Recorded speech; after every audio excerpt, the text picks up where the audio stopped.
मेरे चैनल हिंदी पाठशाला में आप सभी का स्वागत है।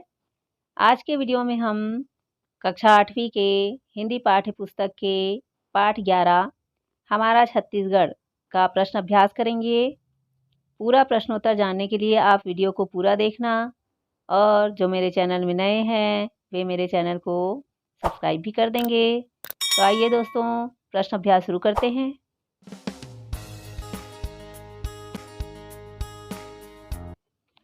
पाठ से पहला प्रश्न है, किन किन नदियों के कलकल नाद से छत्तीसगढ़ अभिराम बनता है। अभिराम का अर्थ है सुंदर या मनोहर। तो इसके उत्तर में आप लिख सकते हैं, महानदी, शिवनाथ तथा इनकी सहायक नदियाँ अरपा, खारून, जोंक, हसदो आदि के कलकल नाद से छत्तीसगढ़ अभिराम बनता है। कविता के संदर्भ में यह राज्य किस प्रकार उन्नति की ओर अग्रसर है, अर्थात अग्रसर का अर्थ है आगे बढ़ रहा है। उत्तर है, कविता के संदर्भ में छत्तीसगढ़ राज्य निरंतर उन्नति के पथ पर आगे बढ़ रहा है। यहाँ बड़े पैमाने पर धान का उत्पादन होता है, जिसके कारण इसे धान का कटोरा भी कहा जाता है। इसलिए इसकी कृपा दृष्टि सभी चाहते हैं। प्रश्न तीसरा है, कवि का ईश्वर से करबद्ध विनय क्या और क्यों है। उत्तर है, कवि का ईश्वर से करबद्ध विनय यह है कि हमारा छत्तीसगढ़ अपनी तमाम विशेषताओं के साथ प्रगति के पथ पर सदैव आगे बढ़ता रहे, क्योंकि हमारा छत्तीसगढ़ सुखों का धाम है, अर्थात यहाँ के निवासियों को कोई कष्ट नहीं है। अगला प्रश्न है, हमारा छत्तीसगढ़ किन किन संपदाओं से परिपूर्ण है। उत्तर है, हमारे छत्तीसगढ़ में अन्न, धान, तिलहन, दलहन आदि का पर्याप्त उत्पादन होता है। प्राकृतिक वन संपदा का अपार भंडार यहाँ की भूमि में भरा हुआ है। उसी प्रकार कोयला, लोहा आदि खनिज पदार्थों का अपार भंडार होने से राज्य प्रकृति का क्रीड़ा स्थल प्रतीत होता है। छत्तीसगढ़ का इतिहास काफ़ी प्राचीन एवं सुंदर है। प्रश्न पांचवा है, कविता की पंक्ति कृपाद्रिक कौर के द्वारा कवि किन भावों को व्यक्त करना चाहता है। उत्तर इस प्रकार है, कविता की पंक्ति कृपाद्रिक कौर के द्वारा कवि ने यह भाव व्यक्त किया है कि छत्तीसगढ़ बड़े पैमाने पर धान का उत्पादन करता है, इसलिए सभी इसकी कृपा दृष्टि चाहते हैं ताकि सभी लोगों को यहाँ से अन्न मिल सके। भव्य भारत का अनुपम अंश कवि ने किसे और क्यों कहा है। उत्तर है, भव्य भारत का अनुपम अंश कवि ने छत्तीसगढ़ को कहा है, क्योंकि यहाँ के ऊंचे ऊंचे पर्वतों, जंगलों से युक्त वन संपदा से परिपूर्ण हमारा छत्तीसगढ़ विशाल एवं सुंदर भारत का एक अनुपम भाग है। प्रश्न सातवां है, छत्तीसगढ़ की यह भूमि हम पर किस प्रकार उपकार करती है। उत्तर है, छत्तीसगढ़ की भूमि अनेक प्रकार के अनाज उत्पादन की क्षमता रखती है, जो पूरे देश को अन्न प्रदान करती है। इसी प्रकार यह धरती हम पर उपकार करती है। प्रश्न आठवां है, महानदी का तट क्यों प्रसिद्ध है।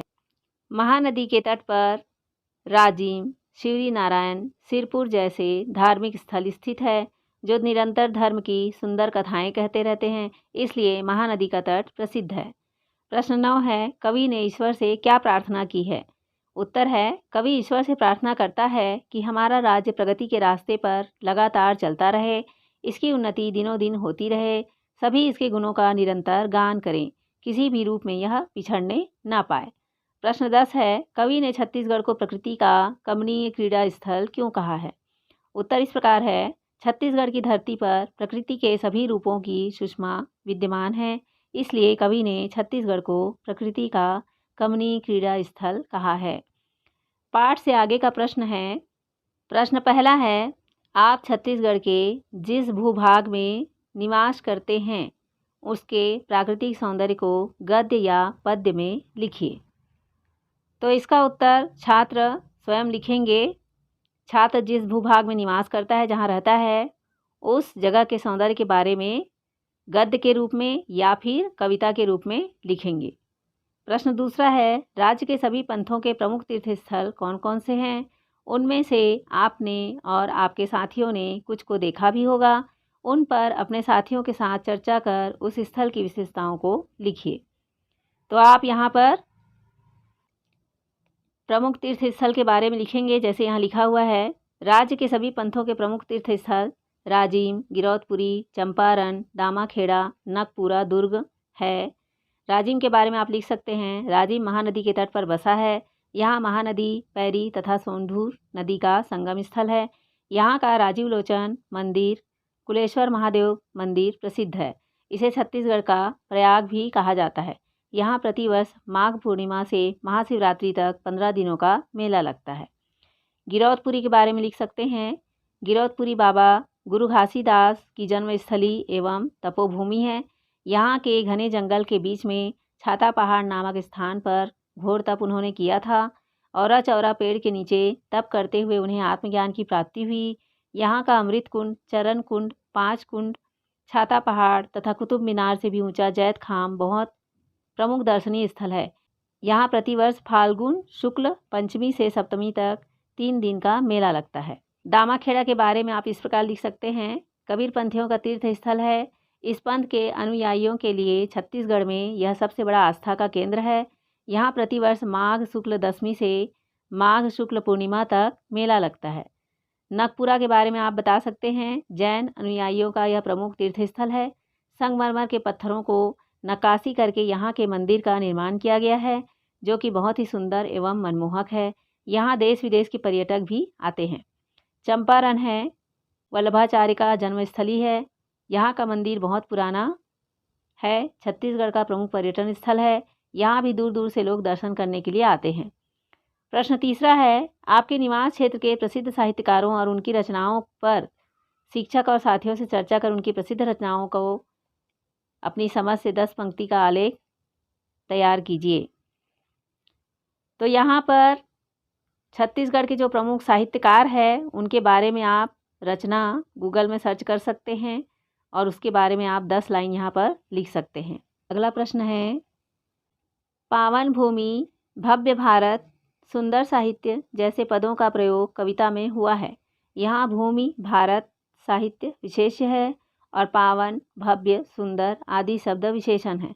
अर्थात वाक्य में जो शब्द संज्ञा या सर्वनाम की विशेषता बताए उसे विशेषण और जिसकी विशेषता बताई जाए उसे विशेष्य कहते हैं। पाठ से विशेषण और विशेष्य का चुनाव कर अर्थ सहित लिखिए। तो यहाँ पर आपको विशेषण और विशेष्य छांट कर लिखना है। जैसे यहाँ उत्तर में लिखा हुआ है, उच्च गिरी अर्थात ऊंचा पहाड़, पहाड़ है वो ऊंचा है, तो ऊंचा यहाँ पर उच्च गिरी में गिरी की विशेषता क्या है कि वो ऊंचा है और गिरी हो गया विशेष्य, गिरी की विशेषता बताई जा रही है। पावन भूमि अर्थात पवित्र जमीन, यहाँ पर भूमि की विशेषता है कि वह पावन है, तो भूमि विशेष्य है और पावन विशेषण है। कलकल नाद में कलकल नाद का अर्थ है कलकल की ध्वनि या जलधारा की आवाज़। नाद है, नाद कैसा है, कलकल करता हुआ है, तो नाद की विशेषता बताई जा रही कि वो कलकल करता हुआ है, तो यहाँ पर नाद विशेष्य है और कलकल विशेषण है। अनुपम अंश अर्थात उपमा रहित भाग, यहाँ पर अंश की विशेषता है कि वह अनुपम है, उपमा रहित है, तो इस तरह से अंश विशेष्य हो गया और अनुपम विशेषण हो गया। इस प्रकार आप भी पाठ में आए हुए विशेषण और विशेष शब्दों को ढूंढकर लिख सकते हैं। प्रश्न दूसरा है, भोले भाले, ओर छोर, काम धाम, अनाप शनाप जैसे शब्दों के प्रयोग शब्द सहचर कहलाते हैं। इस पाठ से एवं अपने परिवेश में प्रयुक्त होने वाले शब्द सहचरों का चुनाव कर वाक्य में प्रयोग कीजिए।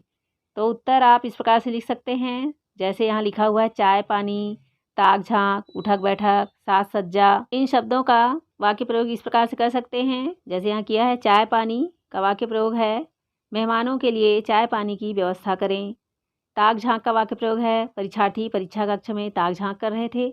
उठक बैठक का वाक्य प्रयोग है, शरारती बच्चे को उठक बैठक लगाने की सज़ा मिली। साज सज्जा का वाक्य प्रयोग है, दुर्गा उत्सव में पंडाल की साज सज्जा देखने लायक थी। इस प्रकार से आप भी सहचर शब्द और उनके वाक्य प्रयोग यहाँ पर लिख सकते हैं। प्रश्न तीसरा है, कविता में कमनी शब्द का प्रयोग हुआ है, जो कामिनी शब्द में ई प्रत्यय के योग से बना है।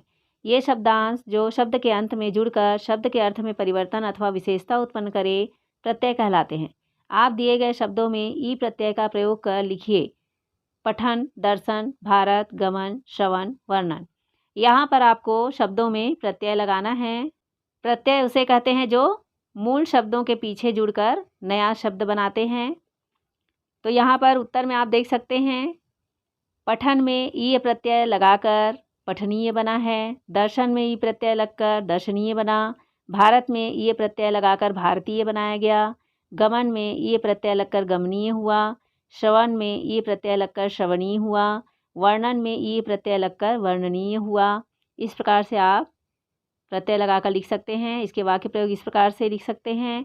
पठनीय का वाक्य प्रयोग है, पुस्तकालय में महत्वपूर्ण पठनीय सामग्री है। दर्शनीय का वाक्य प्रयोग है, मैन पाठ का दृश्य मनोहर और दर्शनीय है। भारतीय का वाक्य प्रयोग है, हम सब भारतीय हैं। गमनीय का वाक्य प्रयोग है, अमरनाथ की यात्रा पहले की तुलना में अब अधिक गमनीय है। श्रवणीय का वाक्य प्रयोग है, भागवत की कथाएं श्रवणीय हैं। वर्णनीय का वाक्य प्रयोग है, हरिद्वार की शोभा वर्णनीय है। इस प्रकार से आप भी वाक्य रचना कर लिख सकते हैं। प्रश्न 4 है, इस कविता में से अनुप्रास अलंकार के 2 उदाहरण लिखिए। अनुप्रास अलंकार आप जानते होंगे इसकी परिभाषा कि जहाँ पर एक ही वर्ण की आवृत्ति बार बार होती हो वहाँ पर अनुप्रास अलंकार होता है। आप अपने पाठ में आए श्लोक में से अनुप्रास अलंकार के उदाहरण चुनकर लिखेंगे। जैसे यहाँ लिखा हुआ है, जहाँ था करता शासन सुभग वीर गर्वित घोड़ों का वंश। यहाँ पर शासन और सुभग में सवर्ण की आवृत्ति हुई है। दूसरा है, नित्य उन्नति अवनति का दृश्य देखता दल्हा खड़ा उदार। यहाँ पर द वर्ण की आवृत्ति दृश्य देखता और दल्हा में बार बार हुई है, इसलिए ये अनुप्रास अलंकार का उदाहरण है। प्रश्न 5वां है, प्यारा, न्यारा, दुलारा इन शब्दों की सहायता से 4 पंक्तियों की कविता की रचना कीजिए। कविता की पहली पंक्ति इस प्रकार भी हो सकती है, हम छत्तीसगढ़ के, छत्तीसगढ़ हमारा है। तो यहाँ पर आपको कविता की 4 पंक्ति ऐसी बनानी है जिसमें प्यारा, न्यारा और दुलारा शब्द का प्रयोग हुआ हो।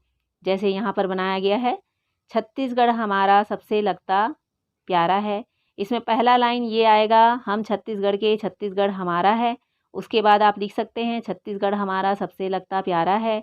धान का कटोरा यह भारत का राज दुलारा है। यहाँ की संस्कृति जाति पंथ यहाँ न्यारा है। शस्य श्यामल कहलाता छत्तीसगढ़ हमारा है। इस प्रकार से आप भी कविता रचना कर लिख सकते हैं। आगे योग्यता विस्तार देखिए। प्रश्न पहला, छत्तीसगढ़ राज्य एक प्रगतिशील राज्य है। इस विषय पर विद्यालय में वाद विवाद प्रतियोगिता का आयोजन कर उसमें हुई चर्चा के प्रमुख बिंदुओं को लिखिए। यहाँ पर छात्र अपनी कक्षा में वाद विवाद प्रतियोगिता का आयोजन करेंगे और उसमें जो भी चर्चा हुई होगी, जो भी बातें होगी, उस आधार पर जो बिंदुएं निकल कर आएगी उसे आपको लिखना है। प्रश्न दूसरा है, छत्तीसगढ़ राज्य के प्रमुख साहित्यकारों के जीवन और उनकी रचनाओं के बारे में अपने शिक्षकों तथा अभिभावकों से सूचना प्राप्त कर सूची बनाइए। यहाँ पर प्रश्न में पूछा गया है कि छत्तीसगढ़ राज्य के जो प्रमुख साहित्यकार है उनकी जीवनी और उनकी लिखी हुई रचनाओं के बारे में आपको लिखना है। आप चाहें तो गूगल से सर्च करके लिख सकते हैं या अपने कक्षाचार्य से पूछ सकते हैं, विषयाचार्य से पूछ सकते हैं और लिख सकते हैं। प्रश्न तीसरा है, छत्तीसगढ़ के प्रमुख सांस्कृतिक स्थल कौन कौन से हैं? राज्य के मानचित्र में उन्हें ढूंढते हुए चिन्हित कर कक्षा में प्रदर्शित कीजिए। आपको छत्तीसगढ़ का मानचित्र या नक्शा लेना है और उसमें जो छत्तीसगढ़ के प्रमुख सांस्कृतिक स्थल है उसे ढूंढकर निशान लगाना है। प्रश्न चौथा है, छत्तीसगढ़ के वैशिष्ट्य विषय पर कक्षा में अपनी योग्यता विचार व्यक्त कीजिए। यहाँ पर आपको छत्तीसगढ़ में क्या खास है, क्या विशेषता है छत्तीसगढ़ की, उसके बारे में आपको यहाँ पर लिखना है। प्रश्न 5वां है, शिवरी नारायण, रतनपुर और राजिम के संबंध में जानकारी एकत्र कर संक्षिप्त टिप्पणी लिखिए। यहाँ छत्तीसगढ़ का प्रमुख तीर्थ स्थल है शिवरी नारायण, रतनपुर, राजिम। इसके बारे में आपको जानकारी होगी, उस जानकारी को यहाँ पर लिखना है। जैसे यहाँ लिखा हुआ है शिवरी नारायण के बारे में कि शिवरी नारायण महानदी के किनारे पर बसा हुआ है।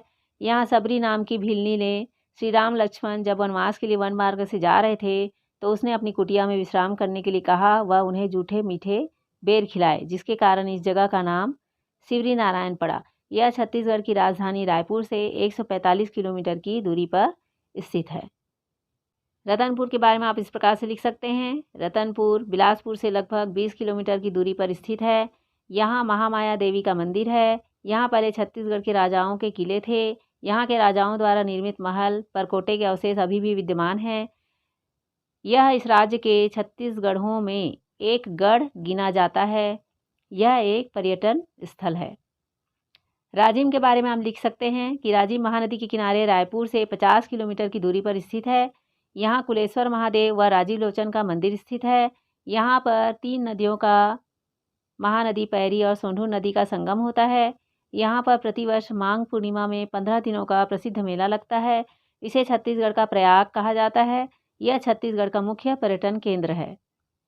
आगे का प्रश्न है, इस वर्ग पहेली में छत्तीसगढ़ की प्रसिद्ध नदियों, नगर, पर्वत, जलप्रपात के कुछ नाम दिए गए हैं, इन्हें खोजिए।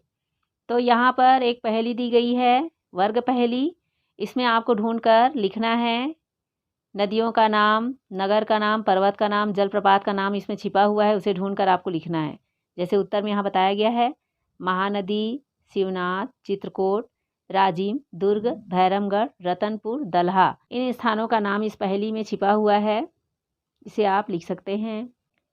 तो दोस्तों, मैं उम्मीद करती हूँ कि आप इस पाठ के सभी प्रश्नों के उत्तर को समझ गए होंगे और इस पाठ की कविता के संदर्भ, प्रसंग और व्याख्या का जो वीडियो है वो भी मैंने बनाया है और उसके लिंक डिस्क्रिप्शन बॉक्स पर दिए गए हैं, जिसे क्लिक करके आप पाठ की कविता और उसके अर्थ को जान सकते हैं। दोस्तों, अगर ये वीडियो अच्छी लगी हो तो अपने दोस्तों के साथ ज़रूर शेयर कीजिए, लाइक कीजिए और मेरे चैनल को भी सब्सक्राइब कर दीजिए। हम अगले पाठ में फिर मिलेंगे दोस्तों। Thank you.